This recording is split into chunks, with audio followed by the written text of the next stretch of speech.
Hello, you're watching TelecomTV. I'm Martyn Warwick and I'm talking with Mike Aquino, who is the President and CEO of Overture, which is based in North Carolina in the United States. Mike, thanks for talking to us. We're talking about SDN and NFV, and over the past set of interviews I've been doing, we've talked a lot about the technology, about the network itself. My question to you is, what will SDN and NFV bring to us, the people, the user, to humanity? Yeah, look, if you look at what's happening, it's actually the network service providers that have started to legitimize what really are a set of standards. I mean, behind it is a bunch of technology, but what those two things really represent is a set of standards that they and the technology providers are trying to move the industry towards, although I'd say some are trying to do that more quickly than others. So to me, it's really about driving open standards into the marketplace, and that's important to our customers. Global standards are going to be important in SDN and NFV because the vision of it is this beautiful sunlit upland where everything works perfectly on the rest of it. But it won't, will it? Because there will be big jarring islands of proprietariness in the middle of it all, spoiling the view. Well, it depends. If you look at those things in their purity, there is a set of standards that both these concepts absolutely represent. Now, there are different implementations by the individual technology providers, like ourselves, but at the end of the day, people are really looking for those hooks in between the different layers of the network and the network infrastructure. And from where we come from, standards are extremely important. And if you abide by those standards, I find that customers always want choice, and to the extent you provide standards, that brings a lot of value to them. So if you think again, the problem they're trying to solve is multi-vendor. Right? Multi-vendor is good, they think, because it drives competition and drives cost. Multi-vendor is a challenge because they wind up in a proprietary world with the integration challenge. And that's where all the cost comes in. Your company, Overture, concentrates on the network edge. What do you mean by that? Well, Overture, I've been at Overture now for 8 months, joined as the CEO. A great company, been around 12 years. And when you look at how our customers build networks, they have traditionally looked at it almost from a geographic perspective. Right? They talk about the core of the network and national networks, going to regional networks, and then going to edge and access networks. That's where Overture sits. In the full network infrastructure space, we play on the what we call metro edge to services edge.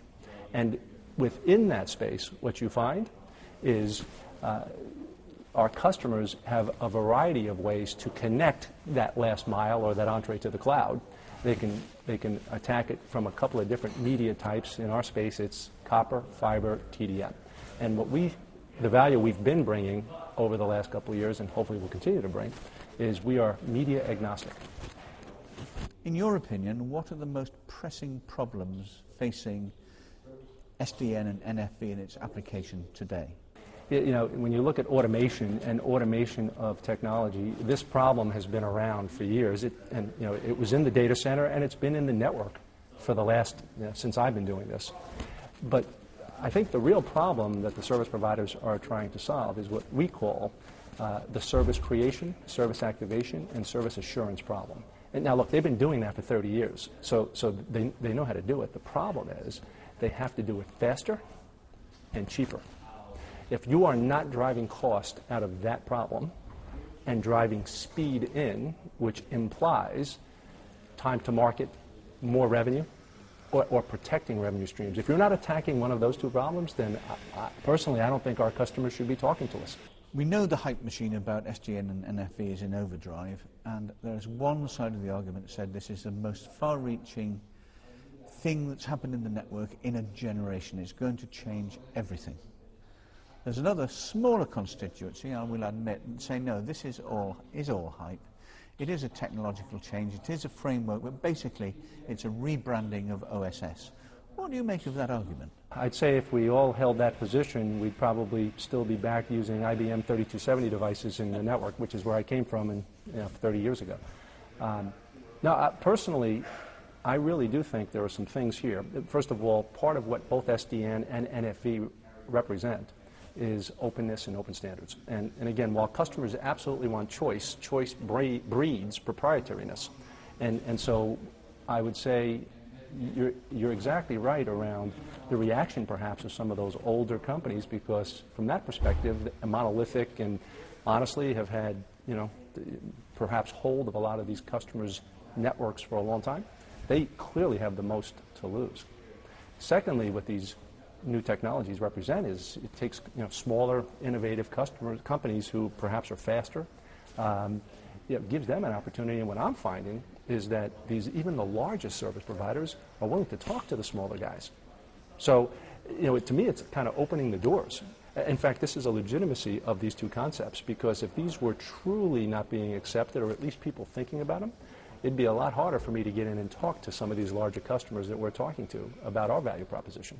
So I will tell you, the big guys, they have a lot more to lose, no question about it. But look, I think this is the most exciting thing to happen in our space, and I'm defining that as the network infrastructure technology space, since routing. That's how big I think this is. In the United States particularly, but in other parts of the world as well, we're seeing a general sort of bringing back together of the tectonic plates of the industry.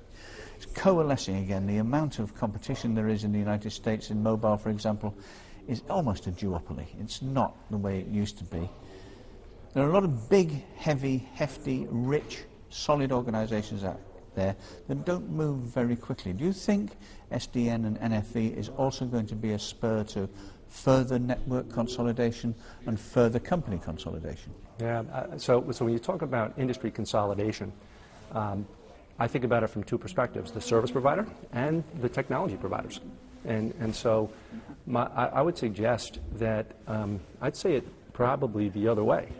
I actually do think these technologies do bring a lot of value to whether you're a service provider who's trying to bring together multiple vendors, or you're a service provider who's thinking about gobbling up another service provider, because they have the same exact issues when they start. If you go back and look at some of the large service providers and the acquisitions they've done over the last 10, 20 years, they're still trying to figure out how to integrate those networks. So to me, an NFV and a SDN and openness will absolutely at least facilitate that integration of our customers' networks and acquisitions they may be contemplating. Same thing on the equipment provider side. When I look at, and by the way, the equipment provider side is absolutely ripe for consolidation as well. There's just too many players when you look at the current economic environment, et cetera. So if me as a CEO were thinking about perhaps bringing and including other technologies underneath our umbrella, whether that's a partnership or something further, arguably, I really do believe these technologies will facilitate your ability to integrate these different platforms and portfolios. So I guess you could say the openness and standards that these two technologies represent absolutely can facilitate consolidation. And behind all this, Mike, is the cloud, the big enabler of everything that's happening around the world, the greatest thing since sliced bread. Is it robust enough? Is it secure enough? Is the cloud the be-all and end-all? Is it what's driving SDN and NFV? So when I think about cloud as the enabler, I guess it depends on from which viewpoint. I guess perhaps from the end customer viewpoint. And by the way, I define end customer as a mobile user, a broadband user in their home, or a large enterprise, or perhaps the service provider and them selling to other service providers for a wholesale service. Right? So to me, those are the consumer. So when I look at the cloud from that perspective, I think it has the most value, perhaps, to the end consumers. If you think about what devices from Apple and now the Android and the sets of things that's driven. So I would suggest that cloud in and of itself, I would suggest. We used to refer to cloud 20 years ago, right? So there were times when I sit here and think, isn't this like what we were doing back in the 1970s and 80s with those kinds of service providers? But this is very different, because if you look at the way applications are being built today versus 20 or 30 years ago, it's very, very different, and it's very exciting. So I would suggest to you that.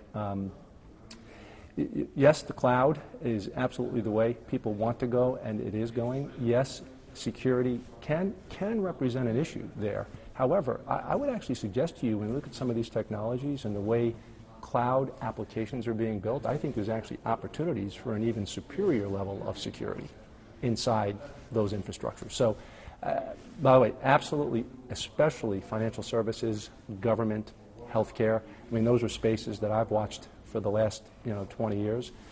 Security is extremely critical. And but look, that's what engineers do. They solve problems, right? And I do believe this is one of the most exciting times in our industry right now. So I'm really looking forward to the next 10 years.